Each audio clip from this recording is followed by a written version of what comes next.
तो आज बात करते हैं इंटेलेक्ट डिज़ाइन एरिना की। हाल ही में इनके जो तिमाही नतीजे आए हैं वो काफ़ी शानदार हैं। लेकिन असली कहानी सिर्फ इन नंबरों की नहीं है, बल्कि इनके पीछे छिपे एक बहुत बड़े दाव की है। और ये दाव है आर्टिफिशियल इंटेलिजेंस पर।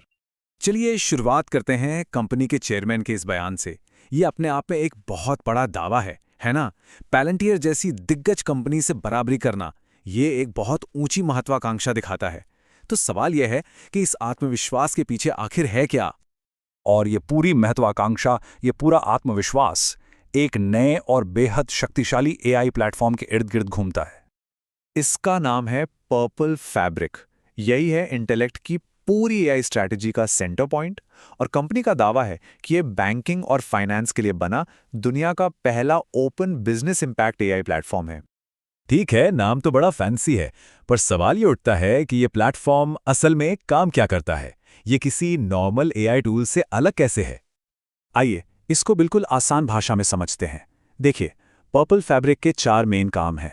पहला, ये किसी भी कंपनी के सारे बिखरे हुए डेटा को एक जगह लाकर एआई के लिए तैयार करता है, ताकि एआई उसे ठीक से समझ सके।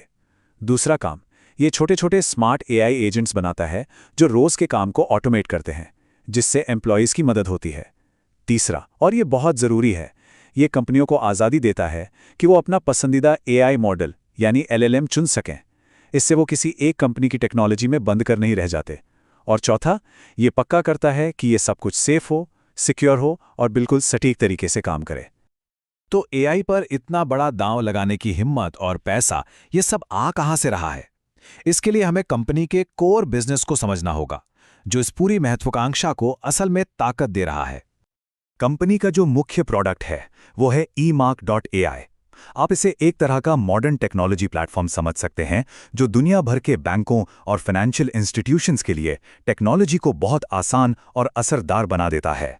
चेयरमैन ने यहाँ टेस्ला का जो उदाहरण दिया है वो काफी दिलचस्प है। ये बताता है कि कंपनी बैंकिंग जैसे पारंपरिक इंडस्ट्री में भी इनोवेशन को एक बिल्कुल ही नई सोच के साथ देख रही है। चलिए अब सीधे आते हैं उन नंबर्स पर जो इस पूरी स्ट्रैटेजी को सपोर्ट कर रहे हैं। देखते हैं कि Q2 के नतीजे कैसे रहे। सबसे पहले तो ये हेडलाइन नंबर देखिए। कंपनी के मुनाफे में साल दर साल सीधा सीधा 94% का उछाल। ये आंकड़ा वाकई में बहुत प्रभावशाली है। अब जरा इन नंबरों को थोड़ा और करीब से देखते हैं। अगर हम पिछले साल की इसी तिमाही से तुलना करें तो टोटल इनकम में 34% की बढ़ोतरी हुई है। EBITDA यानी कंपनी का ऑपरेटिंग प्रॉफिट, वो तो 68% बढ़ गया है। और प्रॉफिट आफ्टर टैक्स, जैसा कि हमने देखा, उसमें तो सीधा 94% का जंप है। और बात सिर्फ ईयर ऑन ईयर ग्रोथ की नहीं है, पिछली तिमाही के मुकाबले भी कंपनी ने अच्छा काम किया है। इनकम 7% और प्रॉफिट 9% ऊपर है, मतलब ग्रोथ लगातार बनी हुई है। लेकिन यहाँ मैनेजमेंट ने एक बहुत ही इंटरेस्टिंग बात बताई है। उनका कहना है कि अगर उन्होंने इस तिमाही एआई पर 25 करोड़ रुपए इन्वेस्ट नहीं किए होते तो उनका EBITDA मार्जिन 3 से 3.25% और ज्यादा होता।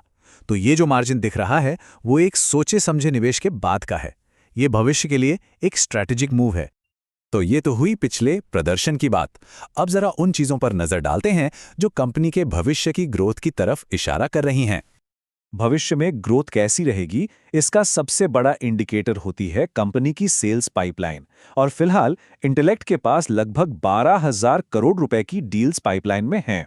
ये एक बहुत बड़ा नंबर है और आने वाले वक्त में अच्छी रेवेन्यू विजिबिलिटी देता है। और इस ग्रोथ को सपोर्ट करने के लिए कंपनी जमीनी स्तर पर भी काफी काम कर रही है। अमेरिका जैसे बड़े बाजारों के लिए नए लीडर्स लाए गए हैं। साथ ही 7.25 लाख स्क्वायर फीट का एक नया हाईटेक कैंपस भी बन रहा है। इस कैंपस में एआई और कोर टेक्नोलॉजी के लिए खास लैब्स होंगी, जो इनोवेशन को और भी ज्यादा रफ्तार देंगी। तो इन सारी बातों का निचोड़ क्या है?